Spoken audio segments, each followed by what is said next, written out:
Help me to reach 2,000 subscribers. Wife texted, the girls need company, don't wait. I sent a photo, recognize. 7. The message came at 9:47 p.m., just as I was setting down her favorite wineglass on the counter. The girls need company tonight. Don't wait for me, red heart hash. At first, it felt ordinary. Familiar. Laura had her circle, Megan, Sophie, Hannah, the same trio of women she'd known since college. They often had girls' nights, wine-fueled evenings of gossip and laughter that she claimed helped her unwind. But something in that text felt off. Maybe it was the heart at the end. She rarely used emojis with me anymore. I typed back, okay. Have fun. But my thumb hovered before hitting send. Then I deleted it. Instead, I poured a drink, sat at the table, and stared at the flickering kitchen light reflecting off the wineglass meant for her.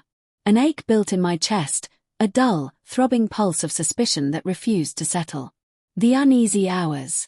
I scrolled through our old messages, back when she used to text me during these nights, wish you were here, or they're teasing me about how much I miss you. Now, silence. I opened our shared location app. She'd forgotten it was still active. My hand trembled slightly as the blue dot loaded. Not at Sophie's apartment. Not anywhere near the familiar addresses. She was at the Harbour View Hotel. Room 714. The map blinked innocently as if mocking me. 100 thoughts collided in my head, excuses, rationalizations, denial clawing for air. Maybe one of her friends booked the room. Maybe they were just having a spa night. Maybe. But that ache wouldn't leave. I poured another drink. Then another. The taste of betrayal is bitter, but it burns less than uncertainty. The drive. By 10:15, I was in the car. The dashboard lights cast a cold glow across my hands as the rain started tapping against the windshield. Every red light felt like an accusation. Every wiper pass whispered, you already know. I kept imagining her laugh, the one that used to light up our kitchen, and wondering who she was laughing with now. By the time I reached the hotel, my pulse had become a constant roar in my ears. Room 714. The hallway smelled of detergent and cologne. The kind that lingers too long, as if trying to hide something. I stood outside 714. My hand shook as I knocked. No answer. I knocked again, harder this time. Then, a sound, a soft thud, a whisper, followed by hurried footsteps. Who is it? Her voice. Tense. Uneasy. Room service, I lied, my voice steady though my chest was in chaos. The door cracked open. I saw her, hair messy, eyes wide, wearing the same black top she'd left in. But behind her, in the mirror's reflection, movement. A man's silhouette. For a split second, time fractured. The air itself felt heavy. She froze when she saw me. Ethan, wait.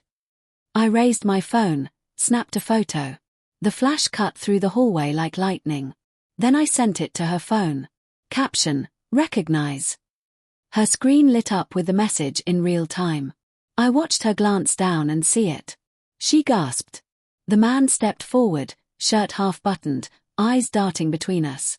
I can explain, she started. But the words came out strangled. Can you? I asked, voice trembling more than I wanted it to. Because the GPS says you've been explaining things for the last 3 hours. The breakdown. We ended up in the parking lot. The rain had grown heavier. She didn't even bother with her coat. Ethan, please. It just happened. You've been so distant lately. I laughed. The sound came out hollow, almost foreign. So you decided to fix that by getting closer to someone else? Her lip quivered. I didn't mean for it to. You meant every message, Laura. Every lie. She pressed her hands to her face, sobbing. It's not like I planned this. I was lonely. You've been working late, barely looking at me. He listened. And I didn't. No, she whispered, her voice breaking. Not anymore. That was the moment something inside me cracked, not just from betrayal, but from the haunting realization that she was partly right. I had drifted. I'd stopped noticing the small things, the new perfume, the silence during dinner, The way she'd reach for my hand and I'd pretend not to see.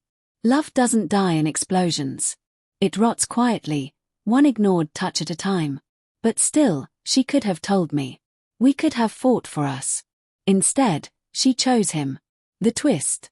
I took a slow breath, forcing calm. You know what's strange, Laura? She looked up, rain mixing with tears. I knew. Her eyes widened. I found the hotel charges last week. The receipts hidden in your glove compartment. I didn't come here for proof. I stepped closer, voice low and sharp. I came here for closure. She stared at me, realization dawning too late. I transferred the house into my name this morning, I continued. The lawyer has the paperwork ready. You can have the furniture, but not the life you built with me on lies. Her knees gave way slightly. You already knew. I nodded. I wanted to see if you'd lie to me again tonight. And you did. Silence stretched between us, cold, wet, final. I turned away, walked toward the car. Behind me, I heard her whisper something, maybe my name, maybe a plea. But the rain drowned it out. As I reached the car door, I looked back one last time. Through the sheets of rain, she stood there, small, shivering, the hotel's neon glow bleeding red across her face.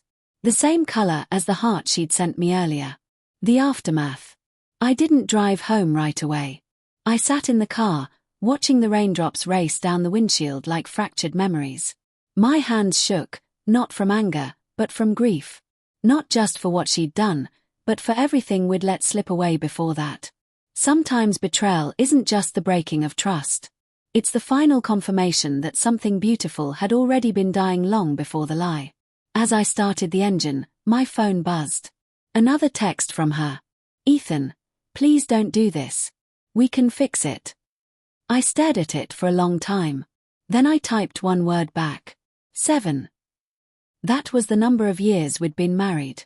The number of times she'd said, I love you without meaning it. And the number of minutes I gave her before I deleted her contact forever.